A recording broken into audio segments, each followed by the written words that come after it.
we just need to game client. Okay, so this is what my game client looks like.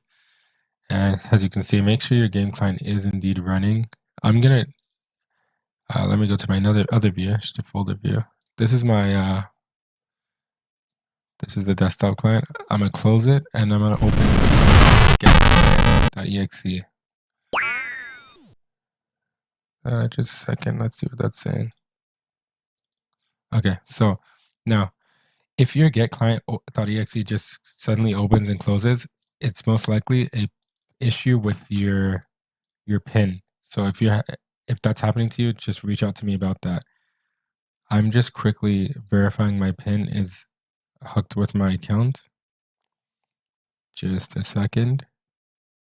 Looking at information. Only I should see. Okay, there you go. All right, so let's continue. Now, I'm gonna reopen get client, and it should look like this. This is what it should say, something like this, meaning, as you can see, it's detected Google Chrome, which is correct, and it's running all the information. Okay, we can close that now, and then we want to reopen strategy.bat, which we can do by going down to here. Okay, and now it looks like that. Okay, so now what we're going to do is go to the web client, and as you can see in our web client, our client is indeed visible.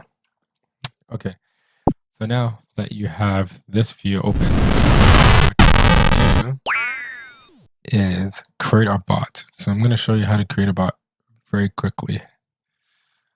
So one thing I also want to note is it is normal for the delay to occur on the screen. The whole point of that is so that you can easily select your targets and make your bot easier, okay? So it's not a problem. Okay, so now I pause my stream so then I can easily select my targets. Let's go to select, select target. Let's draw a box. We're gonna draw a box around it. First, I'm gonna add a task. Okay, and now we can start. Okay, and after you have that, if you want to switch to like your targets again, unpause, get a new view. Okay, we can select more. We can unpause and resume. That should be enough data. Yeah, fine. I'll do one more. All right. So the way I'm doing that is I'm just click dragging, pressing add. All your data collected, which is right here. All you need to do is drag one more time, press save frame. Okay, and all our image data is now saved in target. Right click on target, go to settings, change to Strategy AI. This is specifically for moving objects like these cows or anything you intend on attacking. All right, once that's done, and keep it on regular if you're just trying to do simple tasks which are related to skilling. But anyways, we want to press. You can name it. This name here is just the name that's going to appear over, like in the bounding boxes for each NPC. Click save, and then we're going to click start. Make sure your Strategy AI is running, as you can see. Then click start, and it will automatically have the bot pop up. So you can see here it says we have also reduced the amount of time you are stunned for when you are caught thieving, which should be good news for kleptomaniacs amongst us. I'm pretty sure that when they did this, they actually halved the stun timer time. So I think at the moment it's like 8 seconds. I think this was reduced to 4 seconds. So that's going to be super, super nice for thieving RD Knights, especially. Really looking forward to that change. It's going to make thieving way less stressful to train. Obviously, for those of you that are already like doing things in between the stun timer, like fletching or alking and stuff like that, maybe not as good of a change. But I mean, overall, it's just going to be faster thieving XP, which is going to be super, super nice. After that, though, we're going to move on, and on the 8th of June, there was an update that improved agility and did fix some bugs as well. So the update post says, today we updated agility to be much more effective at helping you restore your run energy. The previous effect wasn't very noticeable, so it's been improved. The same agility level now decreases the restore time by approximately 50% more than it did previously, so hopefully will be a bit more worthwhile now. This is super cool. Obviously, run energy is the bane of everyone's life in 2004scape. Even when you train high agility, it does get better, but I am all for any improvements that they make to the system. So 8th of June, run energy and agility levels are going to be a bit more effective, which is going to be super, super good. And they also did fix a couple of bugs. Now, I'm not 100% sure whether all of these bugs are currently in 2004scape, or whether some of them were missed. I'm not sure. But I'll just go over what Jagex did fix in this update, and we can see whether maybe some of you in the comments can let me know if you noticed any of these particular bugs in-game. So they said they fixed the bug with fishing, where the animation didn't always run in the right place, and where large crowds of monsters made the fish vanish. Now, I have seen the fishing spot vanish when there's too many people, so that would be nice to get fixed. They also made random event NPCs appear on top of other players in crowded situations, so you don't accidentally miss them. Also, a very, very nice quality of life update there, especially if you're like sat in the Varrock West Bank on World 2, and you just can't see any genies or mysterious old men that might teleport you. Being able to see them on top of everyone else, super, super useful. They also fixed the bug with the chat and friend list, sometimes failing to work reliably if you try to use them and smith at the same time. Now, I've not ran into this, so I don't know how that's meant to work or how it does work currently in game. But if you've noticed anything to do with that, then that might be getting fixed on the 8th of June. They also fixed the bug which caused the client to occasionally lock up. Again, it's a different client to what Jagex use, so I don't think that's going to be, I don't think that's going to be relevant here. Also fixed the bug with the welcome screen, sometimes displaying the wrong message. Again, I don't think this is a thing in 2004scape. And also fixed the bug with the cinematic camera scenes, sometimes the wrong height. Again, not sure if that's relevant or not. They also said that they did lots of other minor fixes, but they haven't listed them and I couldn't find them anywhere, so maybe some other things that get fixed there. Moving on from that, though, on the 14th of June, this is the big one that everyone is looking forward to. Special attacks were added, as well as in-game player moderators. So I'll just go over the in-game player moderators first, because it's there's not much to talk about here, but they said, we are very pleased to announce today the introduction of in-game player moderators. These moderators are trusted RuneScape players who have been handpicked by Jagex staff to help keep the game a fun and safe environment for everyone else. As well as being normal players, they also have the privilege of sending in priority abuse reports and can also mute players who are breaking our chat rules. To help you spot moderators in game, we have added 2 crown icons which will appear next to a moderator's name in the chat log when they speak. So they have the silver PMod crown and then the gold JMod crown. Now, I'm assuming they will add the crowns for the mods in game after this update, because I don't currently have anything. I don't know whether the Lost City devs are thinking about adding in player moderators with the PMod crowns. I've not heard any confirmation that that's something they're going to do, but I mean, if they are planning on doing that, then that would be the update to add obviously the PMod crowns and the gold crowns for staff. So maybe keep your eye out for seeing any of those in the chat box. Would be kind of cool. And then obviously the big one here is the special attacks, and the news post here, they've said, today we have introduced some special attacks to a variety of members only weapons. The dragon weapons, Excalibur, Rune axes and magic bows now all have different special attacks. There are many types of special attacks, from temporary boosts and stats to strikes dealing for extra damage. And they've also said there, in the combat interfaces of these weapons, you will now notice a new special attack bar. If you click on the bar, your character will initiate a special attack, use up some of your special attack power. Different special attacks use up different amounts of power, and if you do not have enough power for a special attack, then you can't do it. Your special attack power will slowly restore over time. Expect more types of special attacks on future weapons. So that's super good. Obviously, I've made a video already on the special attacks, so if you want to see what weapons will have them and which ones will be added later in the game, then I'll leave a link in the description to check out that video. Also some other changes during this update as well. So there was some changes to mining rocks and thieving from stools. So basically the new RuneScape launch inadvertently made it harder to gain resources from these competitive situations where 2 or more people are trying to get the resource at once. Since only one person could ever get the resource at a time, we've now fixed it back to the old behavior where if both people are successful at the exact same time, they will both get the resource. So I know recently there was a change to thieving where only one person could get the resource from the stalls. So it looks like that was reverted on June the 14th. So that would be nice because that can be pretty annoying. They also have made a change to treasure trail clues. So during this update, they also made 2 more different NPC types drop treasure trail clues. Happy hunting, they say. I tried to find out which ones they were added to. I can't find anything concrete, but I think it's the Thief and the Alcarid Warrior for easy clues. If anyone knows anything different to that, please do let me know. I couldn't find anything concrete. But when I was looking at the NPCs that drop clue scrolls, I was looking at like a future version of the wiki, and it looks like the Thief and the Alcarid Warriors should drop easy clues. And this was, I think I checked this for like later on in the year in 2004. So might not be completely accurate, but I'm assuming it's going to be the Thief and the Alcarid Warrior. But if anyone knows for sure, then please do let me know in the comments. And there was also a change on the 14th of June as well for the Strange Fruit. They increased the amount of run energy that they restore. So I believe at the moment they only restore 10% run energy, and I think this goes up to 30% run energy. So a pretty nice change there for your Strange Fruits. That's going to take us on to the 21st of June, though, where they did an update with various tweaks to the game. And the news post just says, today's update is a small one to make a few minor tweaks to the game. Some of the more noticeable changes are: the stone border around the edge of the game window is now narrower. This is to make the game fit better for people running at 800 by 600 resolution. I don't think this is going to affect anyone right now, but maybe.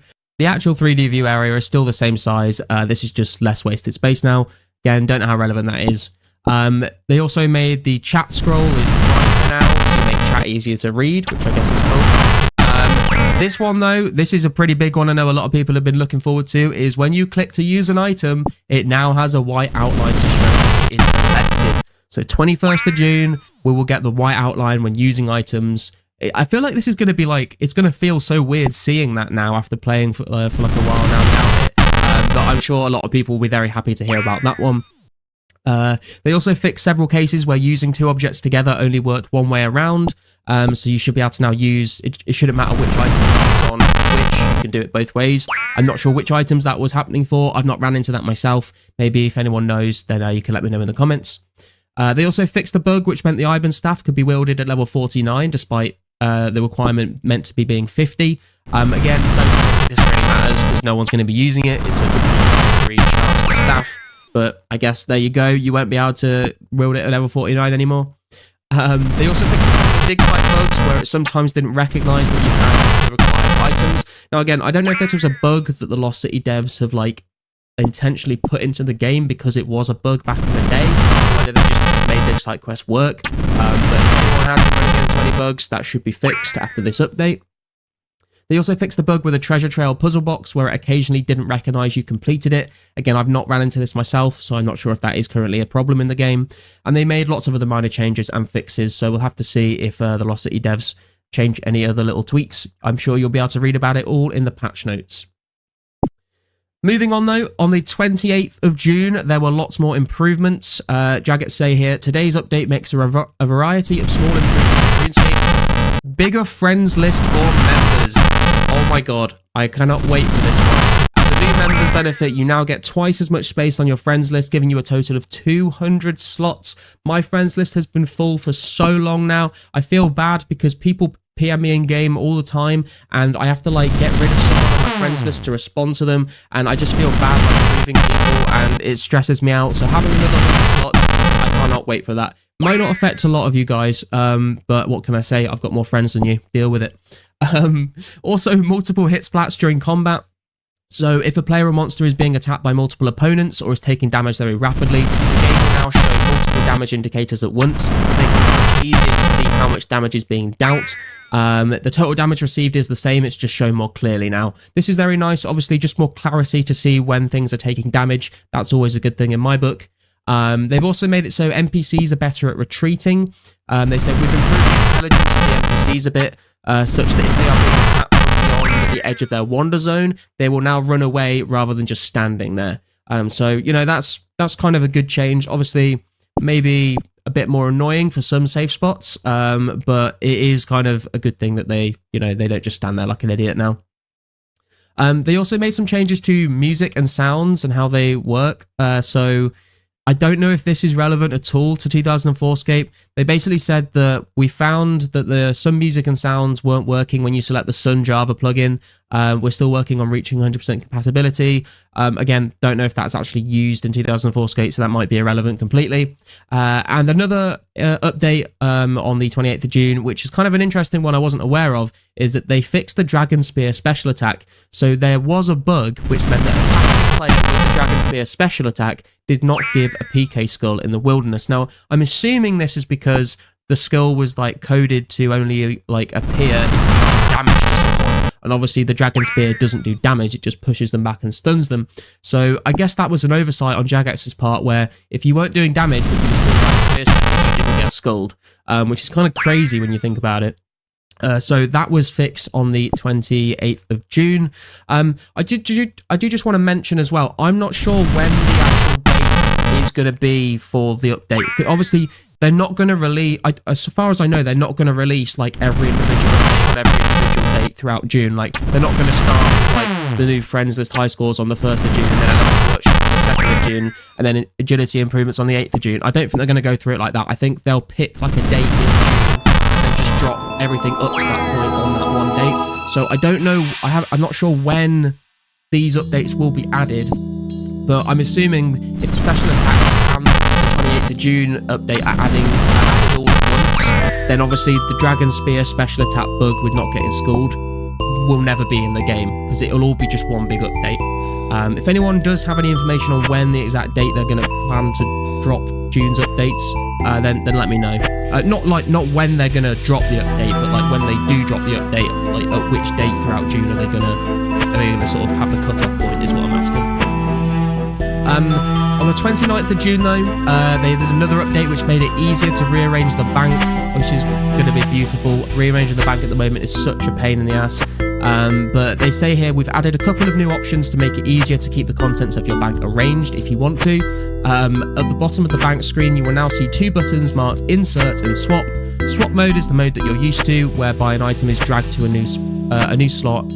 It swaps places with the item that was already there. That works exactly the same as it does at the moment. And then Insert mode is a new option, where if you drag an item to a new position, it causes like everything to the right of that item to be like slid along one, and it just inserts itself rather than swapping the items in the bank. This is really nice. I can't wait for just easier bank management. It's been such a pain in the butt to do. They also said as well, it's now easier to move items a long way across your bank, so if you now drag an item to the top or the bottom of the bank window, the window will automatically scroll down for you. This is probably, I like this update more than the insert option, to be honest, because at the moment you have to like drag your item all the way up to the top of where you scroll to, and then you have to scroll the bank up again, and do it again until you get to the top of the bank or the bottom of the bank. So just being able to scroll through the bank while clicking and dragging, super nice update. Also on the 29th of June, this is a pretty big one, the Priest in Peril quest gets added. They say here, King Rold of Varrock has recently found communications with the temple guarding the eastern border of Mistlin has been abruptly cut off. Anxious that something may have happened to his close friend Drezel, he is seeking volunteers to go forth and discover what the problem may be. Those in search of the church make their way to see King Rold in Varrock Palace immediately to set forth on the Priest in Peril quest. Now, the Priest in Peril quest, it doesn't actually have any level requirements, but you do need to be able to kill 2 level 30 NPCs, and the rewards for this quest are 1 quest point, 1,406 prayer XP, 1 plain dagger, and why this quest is so huge is that it unlocks the route to Canaphis. So this quest will actually add Mauritania to the game, which is pretty exciting. It's like the first big like content expansion when it comes to like new areas on the map. There are a few things that like are in Mauritania and Old School that won't be in the game when this quest comes out. So I'll just run through a few things that won't be in the game. So the Nature Spirit quest was not added until July 2004. The Shades of Morton quest, the minigame, was not added until October 2004. The Haunted Mine quest was not added until December 2004. The In Search of the Myrek was not added until January 2005. The In Aid of the Myrek was not added until March 2006. The Great Brain Robbery quest was not added until the March 2007. Cabin Fever was not added until February 2006. Rum Deal was not added until October 2005. Darkness of Hallavale was not added until September 2006. And then a couple of big ones that are quite important. The Creature of Fenkenstrain was not added until January 2005. That was a nice quest because it unlocked the experiments, which were very, very good to train on. So not until January 2005 for experiments. And then the Ghosts Ahoy quest was not added until February 2005. And that is what gave you the Ectophile. And that's also when the Ectofuntus was added into the game for some more prayer XP training methods. Slayer Tower, obviously, not added until Slayer. That's January 2005. And Barrows, obviously, not added until May 2005. There was also an expansion in October 2004 when more things were added in. So, obviously, the Shades of Morton was October 2004. But along with that, there was an expansion to Mauritania that added a few new things in. Currently, when we get the Priest in Peril quest in Mauritania, there will be no leeches, there will be no ghouls, there will be no vampires, there will be no blamish snails either, which gave you the blamish snail oil, which would be kind of cool to see because you get 80 XP for a Harrowlander use, which could be kind of good, and also the snail helms, or the snelms as they're known. So those things won't be added just yet, but everything else, you know, Mauritania, new area, should be pretty fun. Some new shops, Canifis, all that good stuff. So very, very much looking forward to those updates. But yeah, I think that's basically every single update in June. Obviously, we'll do another one of these videos when we get into June for the month of July. I hope you guys found this interesting. Hope you guys found it useful. Maybe you've have come up with some new methods or some ideas of what you want to prepare for and get ready to do, depending on which updates you're more interested in here. So that should be pretty cool to see. If anyone does have any clarification on when the cutoff point is going to be, are they going to plan on dropping are they just going to drop the updates in June up until the 14th for special attacks? Are they going to go all the way and drop all the updates until the 29th of June? If anyone has any information on that, please do let me know. I'd be very interested to hear. And hopefully we'll see these updates soon because I'm very excited for them. But other than that, guys, once again, thank you very much for the 1.5k subscriber milestone. It's awesome to see. We will be doing an event soon. If you want to donate to the prize pool, come and let me know in game or join the Discord. Like the video, comment, hit subscribe if you're not already. I do stream on Kick as well as YouTube now, so make sure you check that out. It's Garlico4 on Kick. And other than that, thank you very much for watching. I'll see you in the next video. Hey guys, Garlic here with another 2004scape video for you. In this video, I thought it'd be a good idea to just go over all of the guilds that are currently in the game and what they have to offer you. Some of these are more useful than others, obviously, but I thought we'd just go through the ones that I haven't talked about in a video yet. So, obviously, I've already sort of covered the Legends Guild in a previous video, and I've already covered the Ranging Guild in a previous video, because I felt like they kind of had more things going on. Some of these other ones I don't have a lot to talk about, but I thought just for, sake of completion and covering everything, we'd just go over all the guilds that are in the game and sort of, what you can do in each of them. So we're going to start out, obviously you can see here, we are outside of the Champions Guild here, and to get inside the Champions Guild, you do need at least 32 quest points, and you come here for the first time when you are doing the Dragon Slayer quest. You can see the guild master greets us when we get here, and on the first floor there's not too much to talk about, to be honest. There is a small little chicken field over there, and there is a ranged in the back room, but other than that we can just go straight up the stairs, and you can see here is Scavo. Now Scavo does have his rune store. This is where obviously we were buying a lot of rune items in free-to-play. And you can still come here if you need any of these items. So I'll just go through and check the prices. So they'll be in the chat box if you want to look at those. I'm not going to talk about every single price for everything. But you can buy a selection of rune items here. Some green D hide and a coif. And then also on this floor we have Valaine, who just sells a blue cape, a black full hand, black plate legs, and an Addy plate body. And that is essentially it for the Champions Guild. There's not really too much going on here. The only thing to sort of mention, I guess, is that In a future update, I believe in December 2005, we do get the Champions Challenge added to the game. That's when you'll be able to get the Champion Scrolls from like the imps and the goblins and the skeletons and things like that. If you get one of those scrolls, then you'll be able to come here, and there will be a basement in this guild, and you can go and kill the the relevant monster depending on which champions you get, and then you'll get some XP from depending on which scroll you get. So I'll put a picture up on screen of all of the different champion scrolls that you'll be able to get and what the XP reward is for them. And if you do complete all of them, then you can get the Champions Cape, I believe it's called. And that looks pretty cool. But again, that update is not added until December 2005, so it's quite a ways away. And yeah, that's basically all there is to talk about with the Champions Guild. Not much going on here. Let's move over and look at another guild. So guys, we have come to the Heroes Guild is the next one we're going to have a look at. And obviously to enter the Heroes Guild, you do need to have done the Heroes Quest.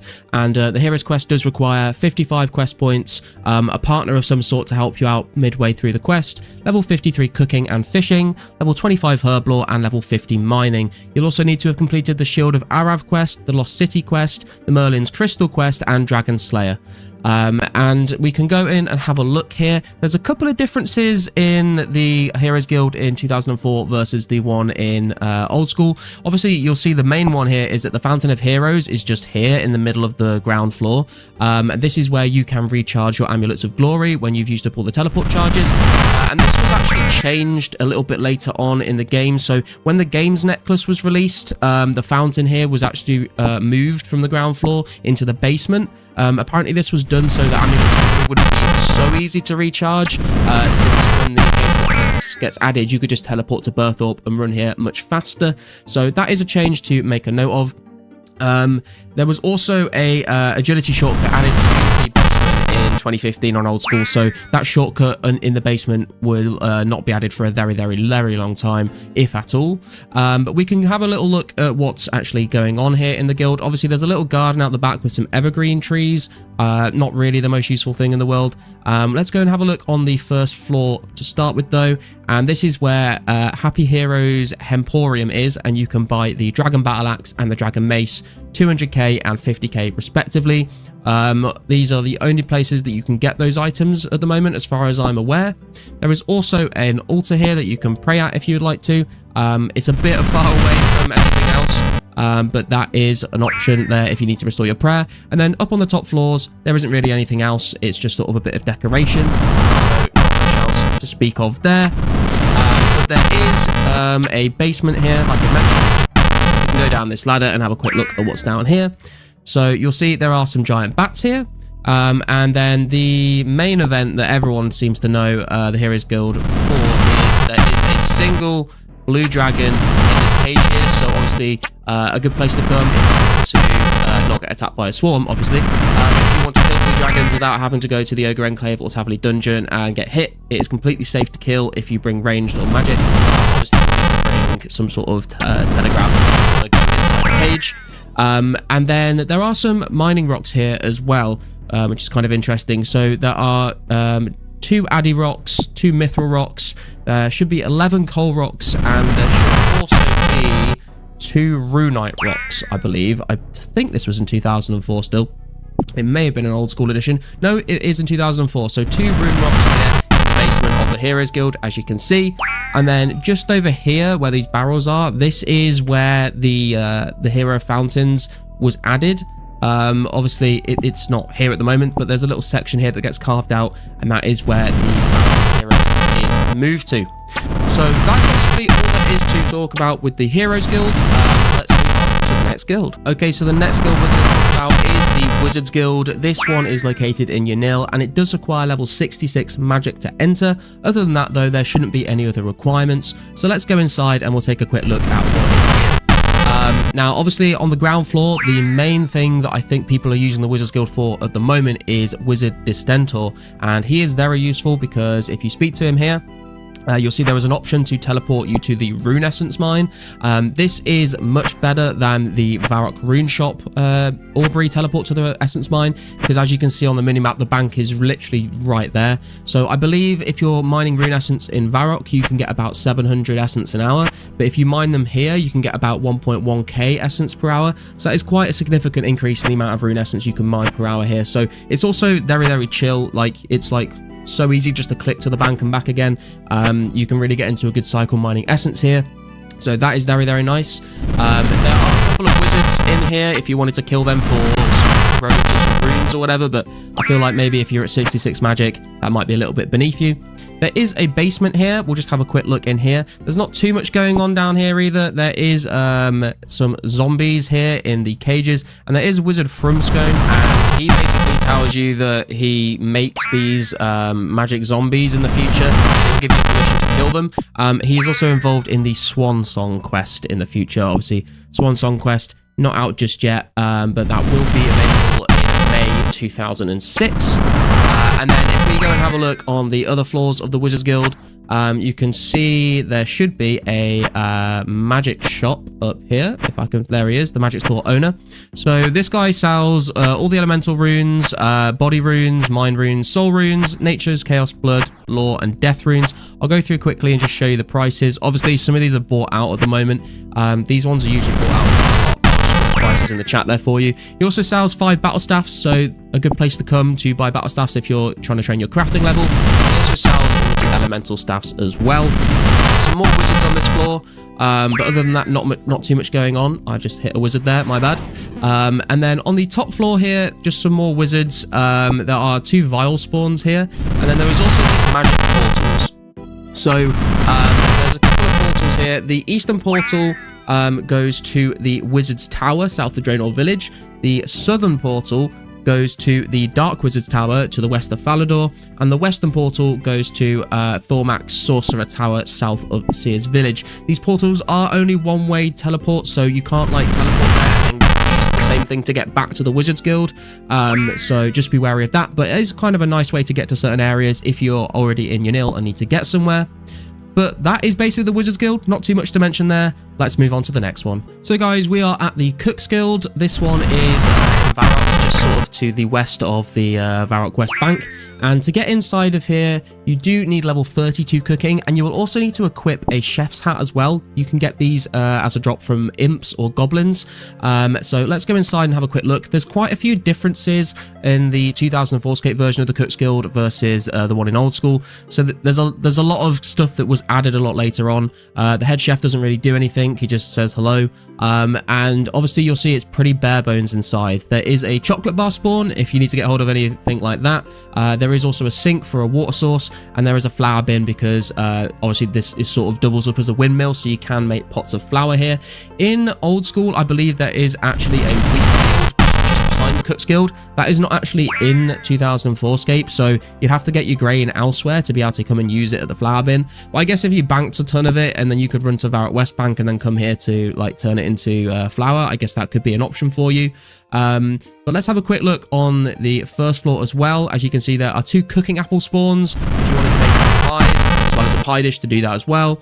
There is a bowl spawn, a cake tin spawn. There are 2 ranges, and then there's the millstones there, which is the the middle part of the windmill. And then on the top floor here, obviously we have the hopper and the hopper controls to make the flour. And then other than that, there is a grape spawn, a pot spawn, a jug spawn, and a 3rd cooking apple spawn. That is literally all there is to the Cooking Guild. There's really not any reason to come here, I wouldn't have thought. At least I can't think of any good reason why you'd want to come here. Obviously, in Old School, there's a little bit more going on. There is a bank that gets added in Old School in 2015. If you've done the Varrock Card Diaries, obviously you won't have access to that. But yeah, that's basically all there is. In Old School, there's like a couple of other NPCs that like, there's a guy that runs a pie shop, you can buy stuff from him.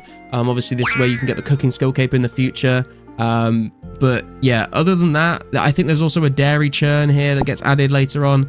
But at the moment, as it stands in 2004, there really just isn't a whole lot of reasons to come here to the Cooking Guild. So that is all it has to offer. So I guess we'll move on to the next one. We are back, and this time we are taking a look at the crafting guild. Now, to get into the crafting guild, you do need a level 40 crafting requirement, as well as a brown apron to actually be able to go inside. Just to the west-hand side of the guild, there is a field full of cows that you can kill, obviously for the crafting cow, the cowhide crafting guild method, I should say, where you basically go kill the cows, you get the cowhide, and then you tan them in the crafting guild, turn them into hard leather bodies, and then drop them and just keep doing that. But on the ground floor of the crafting guild itself, when you get inside, there is a pottery oven here, as well as an amulet mold and a jug. There's another jug spawn on this table over here, some potter's wheels. So, you know, you could get yourself some clay and come here and do pottery.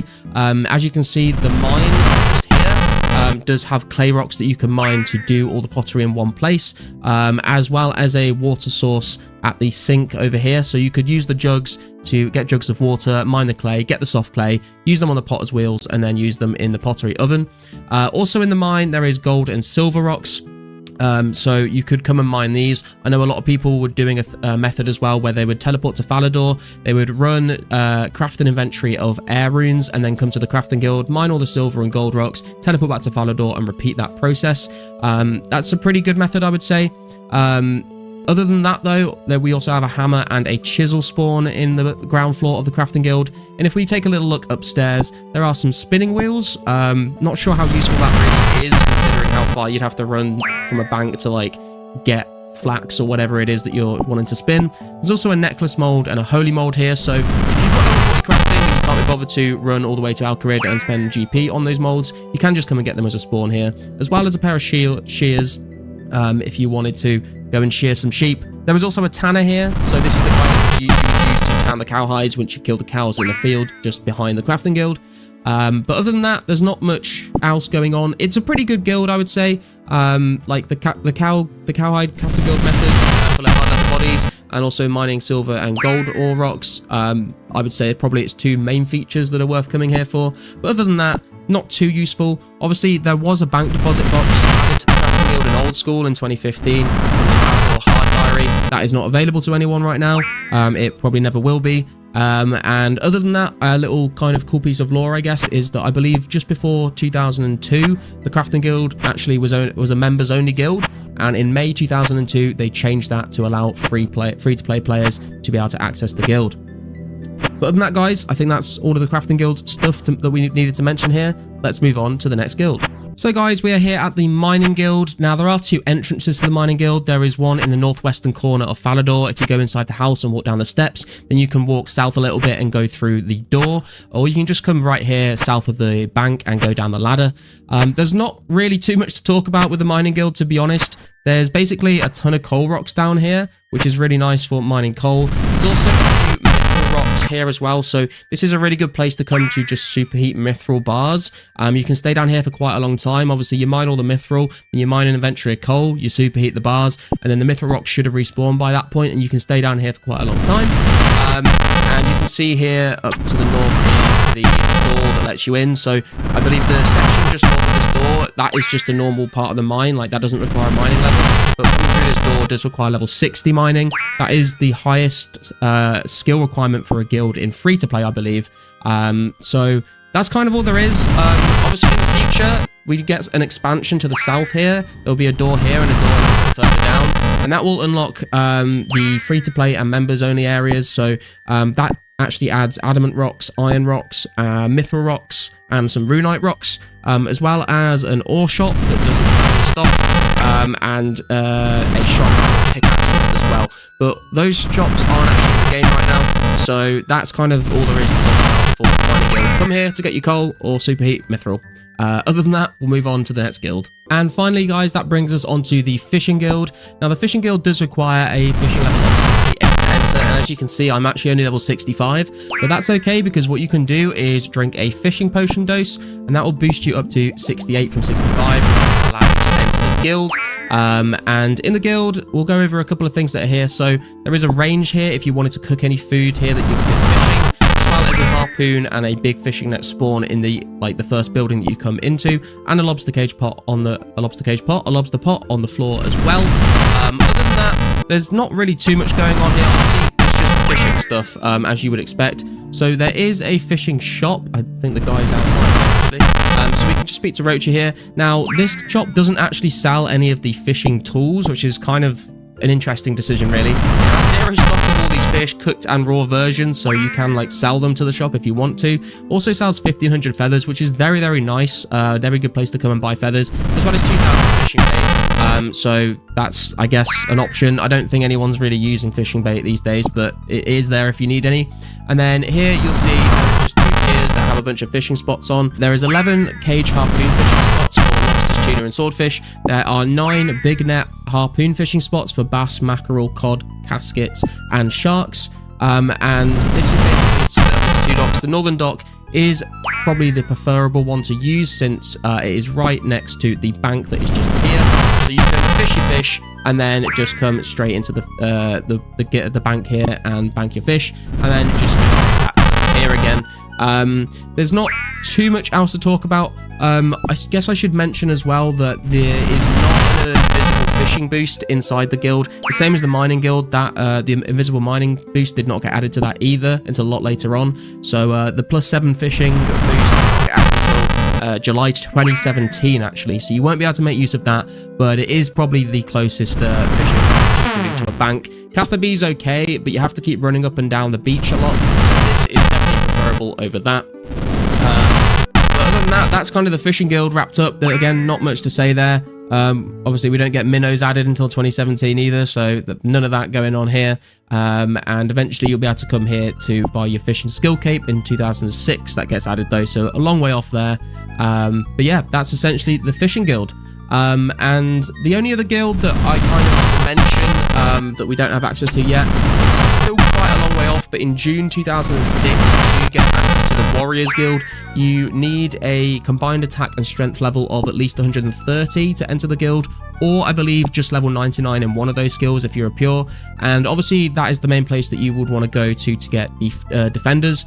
I'm not going to go into like loads of detail of everything that you can do there. I think that's probably, you know, belongs in a video like a little closer to the time when we'll get that update. But essentially there's some mini games dotted around the guild, and you do them to get tokens, and you use those tokens to go into the top floor and kill cyclopses, and then they drop the bronze to rune defenders.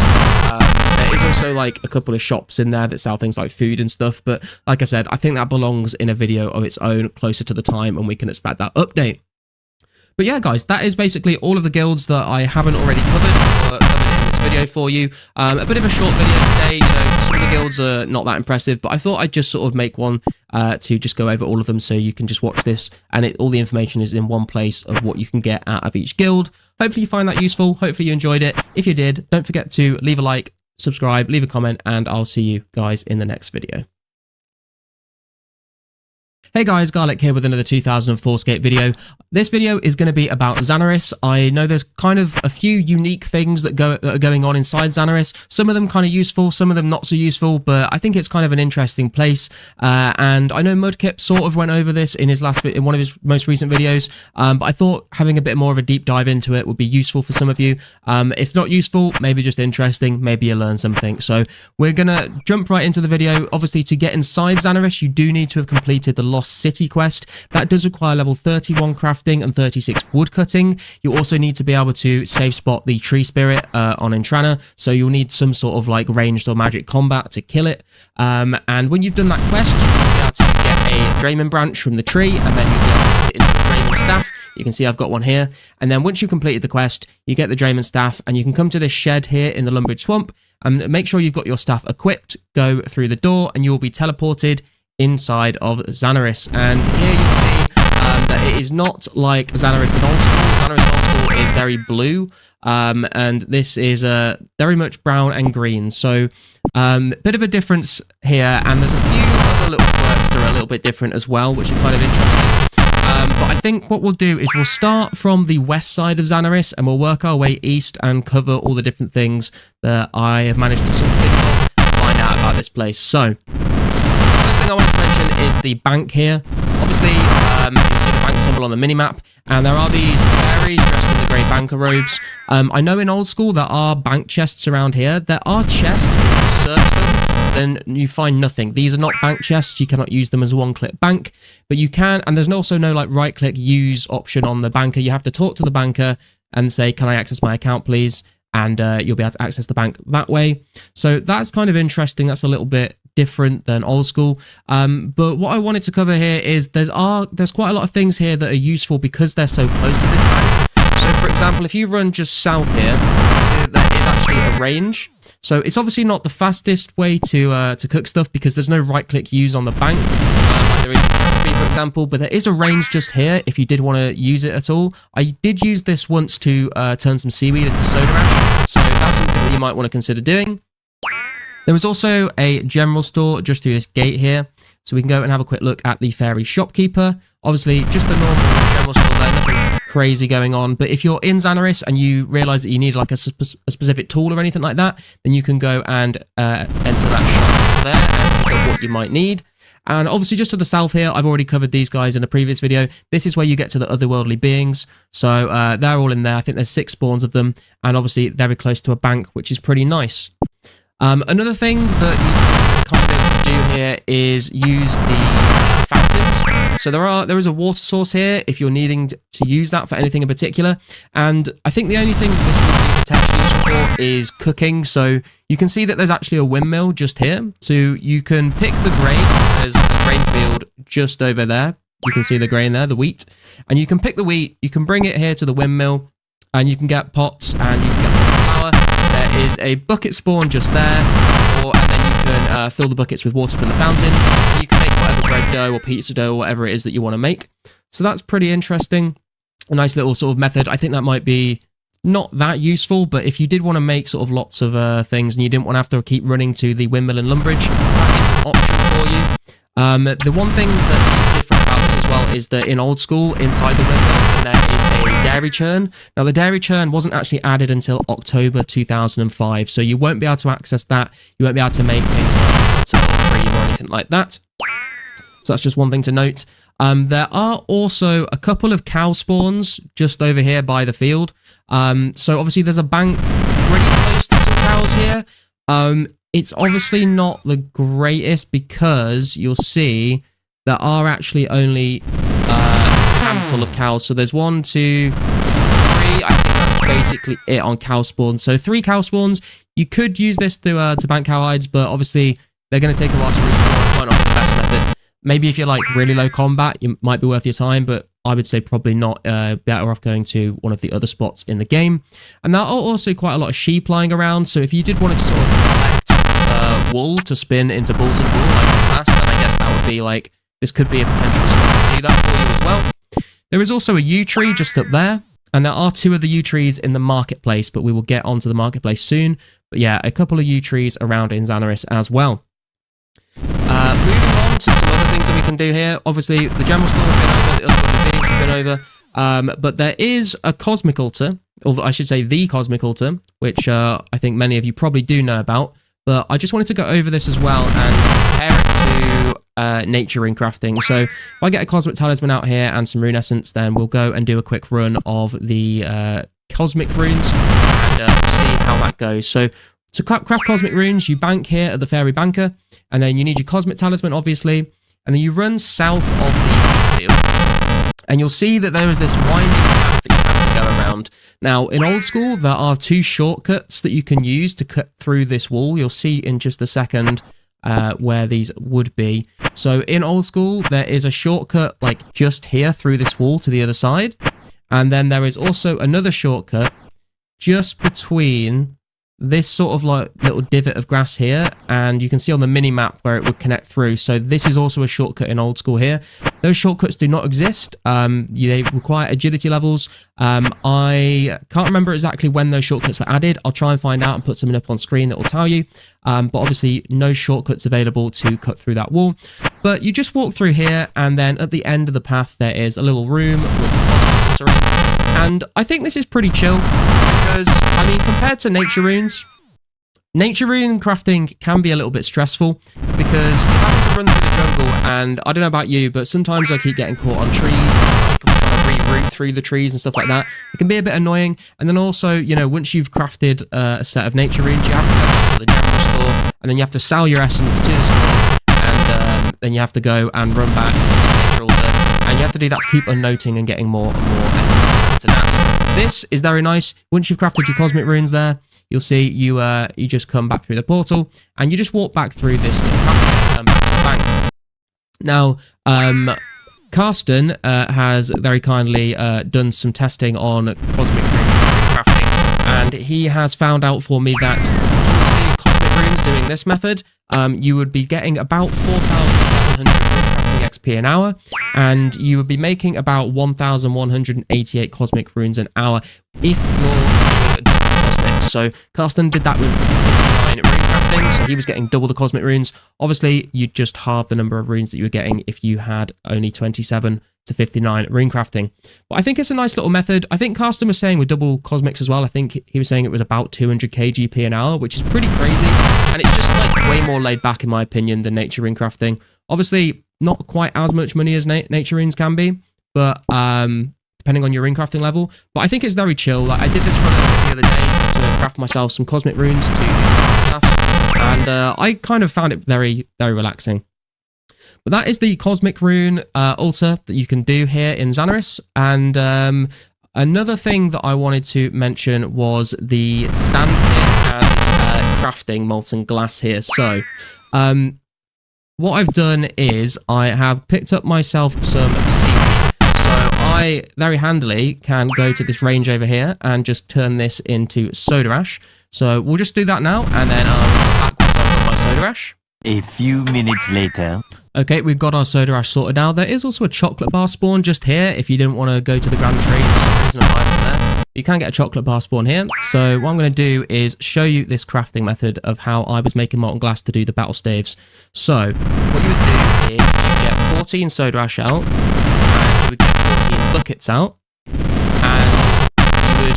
This is quite nice because when people have been making molten glass, they've been telling me that they've been trying to like buy hundreds of buckets to do a bunch of buckets of sand collecting. But this is nice because you only need 14 buckets total for this method. So you get your buckets and your soda ash, you run past the wheat field, and there is a sand pit just over here. I think this is probably one of the closest sand pits to a bank actually in the game. I haven't done the testing on that, but it is very close. And then you just fill your buckets of sand. And you can sort of like one-tick this if you're very fast with it, I think. I'm being a little bit slow here, but we will fill up all the buckets of sand. And then just to the north of this place in Xanaris, there is like a little alcove with a furnace in. So obviously probably not the best furnace to use for anything other than this method. It's not, I mean, it's kind of close to a bank, but it's nowhere near like Alperid or Shiloh Village. So I'd probably only use this furnace for this particular method. But you just run up north here, and you can use this furnace to turn your soda ash and your buckets of sand into molten glass. And we'll just go through and do that now. 5 minutes later. There we go, we've got our molten glass. And what you would do then is you would just run all the way back to the bank, and you would deposit the molten glass. And then you would just withdraw some more soda ash and just go straight back to the sand pit. And you just keep doing this over and over and over, basically, until you've made all your soda ash into molten glass. And it's very nice because, like I said, you only need to use 14 buckets at a time. You don't need to collect loads of them. And you just keep refilling them and then using them up, while in Xanaris, you don't keep the map like that. So that is sort of like how I did all of the molten glass that I used to get some crafting levels. So I think that's quite a nice method to do. It works very well, and it's pretty relaxing once you sort of get into the cycle of it, which is pretty cool. The last final thing I kind of want to mention about Xanaris is the marketplace. So we are going to go to the market. Now you do need a cut diamond to get in, so I'm going to sacrifice one for the purposes of this video. And we're going to make our way all the way over to the other side of Xanaris where we first came in down from the shed in the Lumbridge Swamp. A couple of other things that I would just wanted to note while we're working our way there is that obviously the evil chicken lair is usually behind the ladder that you spawn at when you enter Xanaris. That is not in the game. Like you used to be able to go through into the evil chicken lair, which would be just up there behind that ladder, and there'd be like black dragons and things in there. That was not added until March 2006, so no evil chicken lair. And then also down in this spot here, this is where Cheldar will be when Slayer gets released. Obviously, Slayer's not in the game yet, so we're not going to have Cheldar the Slayer Master. But that's where the Fairy Queen is as well for the Fairy Queen Fairy Tale quests. So that room is kind of sort of irrelevant at the moment, but that's where those things will be. And another thing that I wanted to mention as well was the Xanaris random events. So I don't know if any of you remember these. I'm sure many of you do. When you were walking around Xanaris in old school, basically like there'll be a few different random events that spawn. There used to be a choir of like bold monks in purple robes that would spawn around you and just start singing at you. There used to also be a little rain cloud that would spawn above your head and follow you around. And there also used to be just like a bunch of frogs that would spawn around you. Obviously, those things are not in 2004scape at the moment. I believe they were added in February 2006, those random events that are specific to Xanaris. So none of those things will be in the game for a little while, but I thought I'd just mention them since we are talking about Xanaris. Now, also, the doorman here is different because in old school, I believe these are like weird tree people, whereas it's just doorman here. And you need to bring a cut diamond, and then you'll be able to enter the marketplace. You say here, he'll say that the tax is a diamond, so here. And then in the marketplace, there's a couple of interesting things here. Obviously, the main one that you'll probably all be coming here for is to speak to Jakut, and he will sell you the Dragon Longsword and the Dragon Dagger for 100k and 30k respectively. So that's how you get those. There's also a couple of other things in here. There's a guy called... where is he? He's around it. He's up here. There's a guy here called Lundwin, and this guy will buy cabbages off of you. It's kind of a strange thing. I'm not sure why they do this, but basically there's like a little method that you could potentially use to get some value out of your diamonds, where if you come here with 1 diamond, some coins, and 26 cabbages, you could sell 26 cabbages to this guy, which would get you 2.6k GP. Because he buys them for 100 GP each, and then you could then trade Urksol right next to him, and you could buy some ruby rings, and you could turn them into rings of forging, and you just sort of keep doing that and just using a diamond every time you want to get in. So there's Urksol, which sells the ruby rings, and Lundwin will buy cabbages off you for 100 GP each, which is interesting. That's basically it. I mean, down here is where the other 2 yew trees are. South of the doorway. I'll just show you those quickly if I can.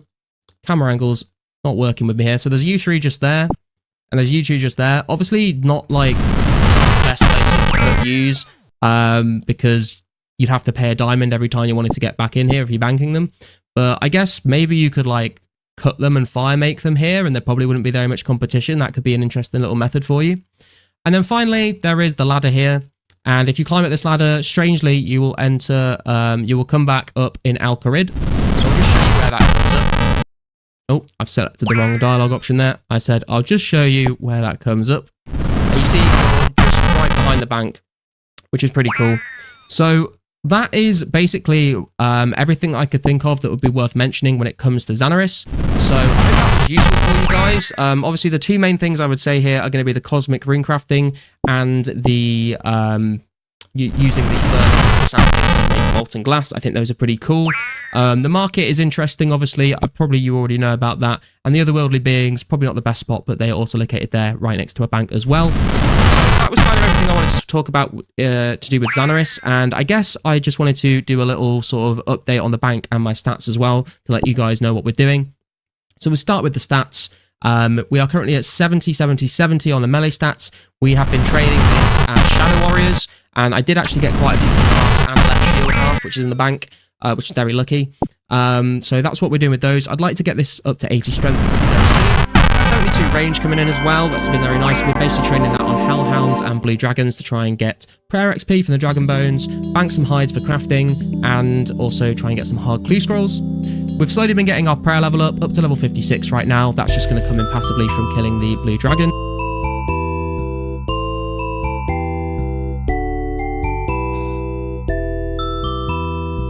Hey guys, Garlic here